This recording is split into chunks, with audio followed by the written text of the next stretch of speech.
저희가 1부 마지막에 동질 세미캠 봐드린다고 말씀을 드렸었는데요. 지금 37,600원. 그리고 비중은 10%가 되겠습니다. 그러니까 지금 손실이 나 있는 한 10% 가깝게 네, 거의 그 정도 나 있는 그런 상황이고요.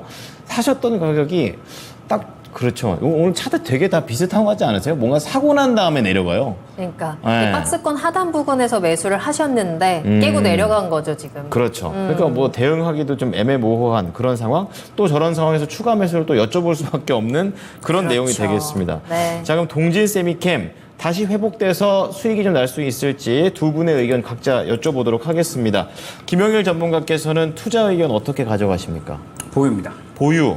네, 그럼 이재필 전문가께서는 어떻습니까? 예, 저도 보유하시는 게 좋을 것 같습니다. 예, 네. 두 분 모두 다 보유입니다. 자, 김영일 전문가 의견부터 들어보겠습니다.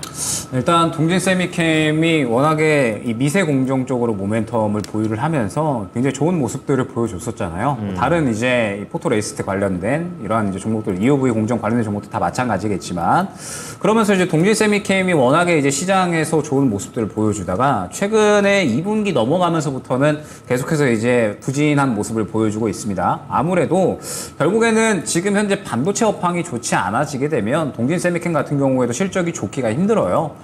삼성전자에서 생산량을 상대적으로 줄인다라고 하면 당연히 이 부분은 영향력이 갈 수밖에 없겠죠. 그렇기 때문에 동진 세미캠도 이번 2분기 영업이 마찬가지로 부진했다 생각을 하시면 될 것 같고 3분기에도 이러한 이 흐름이 지속이 될 것으로는 예측이 되고 있습니다. 다만 최근에 반도체 업황에 대해서는 약간의 이제 이야기가 나뉘는 것들이 있죠. 이제는 4분기부터 본격적으로 실적 회복에 들어가면서 반도체 업황이 회복이 될 것이다라는 이야기들이 상당히 많이 나오고 있습니다. 그렇게 된다라고 했을 때 최근에 이제 삼성전자가 계속해서 감산세로 이어나가고 있기는 하지만 업황 회복이 다시 된다라고 하면 다시 한번 이 실적에 대한 그러니까 생산량이 늘어나면서 실적 회복에 대한 기대감도 충분히 나타날 수가 있는 거거든요. 그렇기 때문에 동진 세미캠은 안 좋았던 것들은 지금 어느 정도 다 반영을 하고 그러면서 바닥을 잡으려고 시도를 하고 있는 단가가 아닌가라고 생각이 됩니다. 하반기로 가면서 이제 다시 한번 실적 개선이 된다라고 하면 그러면 또 충분히 좋은 흐름은 나와줄 수가 있는 거니까 저는 조금 더 지켜보셔도 무방할 것이다라고 생각이 돼요. 그러면서 최근에 동진 세미캠 같은 경우에 또 이제 2차 전지 관련된 새로운 이제 신사업도 진행을 하고 있기 때문에 뭐 이 부분도 모멘텀으로 또 같이 작용을 한다라고 하면 주가의 반등폭은 생각보다 더 강할 수가 있겠죠. 그렇기 때문에 지금은 안 좋은 것들을 반영을 하고 바닥을 잡아주려는 시도를 하고 있으니 지금 현재 상황에서는 조금 더 지켜봐야 되는 단가 수준이다라고 생각을 합니다. 자, 그러면서 일단은 동진 세미캠이 또 이제 약간의 우려스러운 부분이 새롭게 또 이제 2차 전지 신사업도 해야 되니까 돈이 많이 필요하잖아요. 네. 그래서 지금 차입금에 대한 부담감이 조금 이제 있어요. 1년 내에 갚아야 될 금액이 지금 3천억이 넘어간다. 이러한 이야기가 조금 나오고 있기는 한데 그럼에도 불구하고 일단은 업황 회복에 대한 기대감은 분명하게 작용할 수 있지 않을까 생각을 합니다. 그렇기 때문에 현재 구간만 이탈을 해주지 않으면 그러면은 반등을 다시 한번 꾀할 수는 있지 않을까라고 생각이 되는데 바로 가격 전략을 조금 말씀을 드려보면 네. 동진 세미캠이 지금 현재 구간에서 지켜주려는 시도를 하고 있잖아요. 그러면 만약에 이 구간을 이탈을 한다라고 하면 3만 원 구간까지는 하락을 한다는 뜻이 되는 거고 하락을 해서 다시 한번 반등이 나온다라고 했을 때는 또 현재 단가가 매물대로 작용을 할 수가 있습니다. 그렇기 때문에 저는 현재 구간을 이탈을 한다라고 하면 정리를 하셨으면 좋겠어요. 33,000원 초반대 구간이 되거든요. 이 구간 이탈하면 저는 정리를 해주시는 게 좋을 것 같고 현재 구간에서 반등이 나온다라고 하더라도 이 37,000원 구간에 매물대가 상당히 두텁게 있습니다. 실적 회복에 대한 기대감이 분명히 작용을 할 것 같기는 한데 이 매물 구간을 바로 뚫어주기에는 또 마찬가지로 힘들지 않을까라고 저는 생각이 되거든요. 그렇기 때문에 일단 1차 목표가는 37,000원 안내 드리겠습니다. 그러면서 이 실적 회복에 대한 기대감이 작용을 하면서 이 37,000원 구간에 만약에 도달을 한다라고 했을 때 결국에는 또 이제 수급적인 부분으로 한번 파악을 해보시면 좋을 것 같아요. 말씀드렸듯이 수급적인 부분을 보게 되면 대략 이 정도의 수급이 매물대로 형성이 되어 있는 모습을 확인을 할 수가 있습니다. 그러면 이 정도의 수급을 최소한 소화해 줄 만한 만큼의 수급이 들어와 줘야지 상승이 나올 수가 있다라는 뜻이 되겠죠. 그렇기 때문에 반등이 나온다라고 했을 때는 1차 목표가를 37,000원으로 두시면서 수급이 강하게 들어오면 조금 더 높게 보셔도 되겠지만 만약에 그렇지 않고 이전에 들어왔었던 혹은 그보다 부족한 수급이 들어왔는데 반등이 나온다라고 했을 때에는 매물대 부딪히고 바로 떨어질 확률이 굉장히 크니까 일단 1차 목표가 37,000원 기준으로 대응을 해보시면 좋지 않을까 생각이 됩니다. 그럼 혹시 이 종목을 3만 원 정도에 매수하는 건 어떻게 보세요? 채팅창에서 질문이 올라와서요. 3만 원 정도의 매수를 한다라고 하면 저는 저가 매수로 충분히 나쁘지 않다라고 생각을 하고 있어요. 다만 이제 저는 항상 말씀드리지만 수급이 들어왔을 때 접근을 하셔야 기회비용 또 그쵸. 마감 없이 충분히 또 수익을 보실 수 있으니까 네. 저가 매수를 노리시는 분들은 수급이 한 차례 들어올 때 매수를 노려보시면 좋을 것 같습니다. 네, 수급까지 확인해야 된다라는 점 추가 질문에 대한 의견까지 전해드렸고요. 네. 이번에는 이재필 전문가님의 의견도 들어보겠습니다. 역시나 동진 세미캠에 대해서 보유 사인 주셨는데 그쵸? 어떤 의견을 가지고 계실까요? 저희 동진세미캠의 경우에는 좀 단기적으로 보느냐, 길게 중장기적으로 보느냐 여기에 따라서 좀 가격을 제시해 드릴 수 있는 그런 부분들이 좀 달라질 것 같습니다. 자, 이게 동진세미캠은 과거에 일본이 우리나라에 그 포토레지스트 수출 통제하고 막 그랬을 때 국산화를 하면서 우리나라에서 업체에서 뭐 처음으로 그 포토레지스트를 만들어낸 기업이죠. 자, 그래서 뭐 지금 일본하고 좀 덜 친했으면 좀 더 좋을 뻔했는데 지금 요즘 너무 친해진 것 같아요. 자, 근데 지금 이 조금 긴 관점으로 보신다라면요.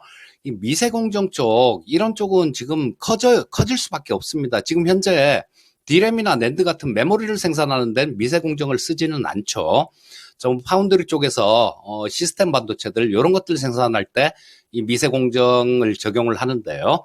자, 지금 삼성에서 가장 좀 신경 쓰고 육성하고 싶고 그다음에 잡고 싶은 데가 대만의 TSMC죠.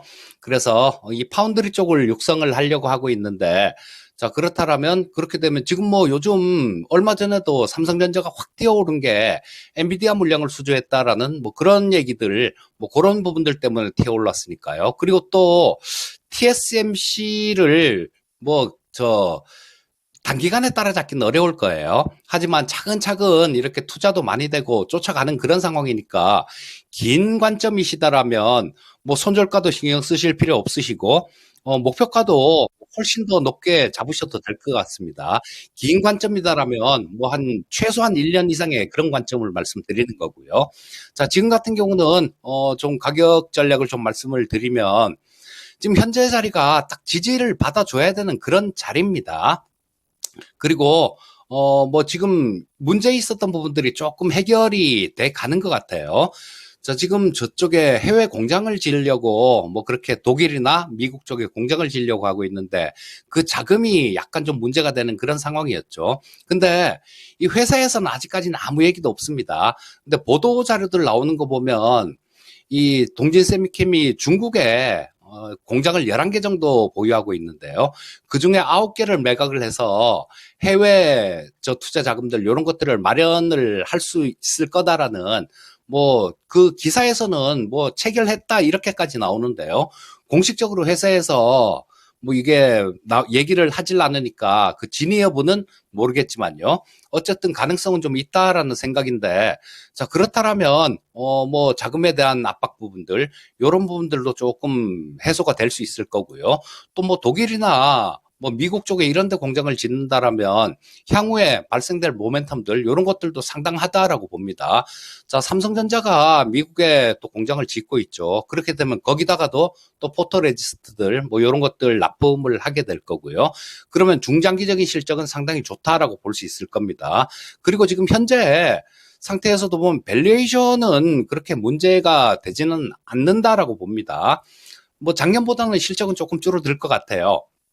작년에 한 2,100억 정도 영업이익 기준 흑자가 났는데 올해는 뭐 한 2천억 가까이 정도 그 정도가 날 것 같습니다. 근데 지금 시가총액이 1조 7천억 정도니까 밸류에이션이 무리가 있는 그런 종목은 전혀 아니에요. 자, 그렇다면 지금 현재 수준 주가에서 좀 지지를 기대를 해볼 수 있을 것 같고요. 반등이 나온다라면 지금 이 62평선이 꺾여져서 내려오고 있죠. 자, 그리고 이쪽 그 전에 차트를 보시게 되면 여기서 좀 상당히 많이 거래가 된 부분들이 있습니다. 자, 거래가 좀 많이 됐다라는 거는 그만큼 매물이 있다는 얘기예요. 그 자리하고 62평선하고 내려온 62평선하고 거의 좀 맞닿는 그런 모습일 것 같은데 그 가격대가 37,000원 정도입니다. 그래서 조금 긴 관점이 아니라 단기적인 그런 관점으로 보신다라면 62평선하고 매물대가 좀 이렇게 같이 있는 37,000원 정도대가 일단 저항선 역할은 할 수 있을 것 같고요. 만약에 우리 시청자님께서 시간을 좀 많이 투자를 하실 수 있다라면 이 가격 충분히 돌파 가능합니다. 제가 시청자님께 권유드리고 싶은 거는 미세공정 쪽 같은 경우는 지금 AI다 뭐다 해서 투자되는 부분들이 굉장히 많기 때문에 좀 길게 들고 가시는 게 좋을 것 같다라는 생각이고요. 일단 긴 관점이라면 7월 달에 찍은 44,900원 적어도 돌파한다라고 봅니다. 그러니까 일단 긴 관점이라면 37,000원 이거 신경 쓰지 마시고 들고 가시고요. 단기적인 관점이라면 1차로 저항선 37,000원 정도 보시고 그 다음에 손절가는 3만 원을 이탈을 하는 그런 모습이 나온다라면 그때는 좀 리스크 관리가 필요하겠다. 이렇게 말씀드리고 싶고요. 3만 원이란 가격대를 이탈한다라는 건 동진 세미캠이 보통 이런 평상시 이런 분위기라면 이탈하진 않을 거예요. 이 가격을 이탈한다라는 거는 전체 시장에 문제가 생겼다든가 아니면 반도체 섹터들 이런 쪽에 전체적으로 문제가 생겼다라는 걸 의미할 수 있으니까 그래서 손절가는 3만 원 정도 제시해 드리겠고요. 단기 목표가는 37,000원 정도 제시해 드리겠고 중장기 목표가라면 그 전에 있었던 44,900원도 돌파할 것 같으니까 그냥 들고 가시면 될 것 같습니다. 네. 자, 동진세미캠 관련해서 두 분의 의견을 들어봤습니다. 정리해 드릴게요. 자, 우선 김영일 전문가께서는 동진세미캠 관련해서 보유 의견을 주셨습니다. 목표가와 관련해서는 37,000원을 제시를 하셨고요. 네. 그리고 손절가 33,000원 제시를 하셨습니다. 그리고 이재필 전문가 역시 중장기적으로는 더 긍정적으로 내다보는 그런 관점이신데요. 목표가 37,000원, 또 멀리 보면 4만 원 중반까지도 갈 수 있다고 하니까 참고하시고 손절가 3만 원 제시합니다.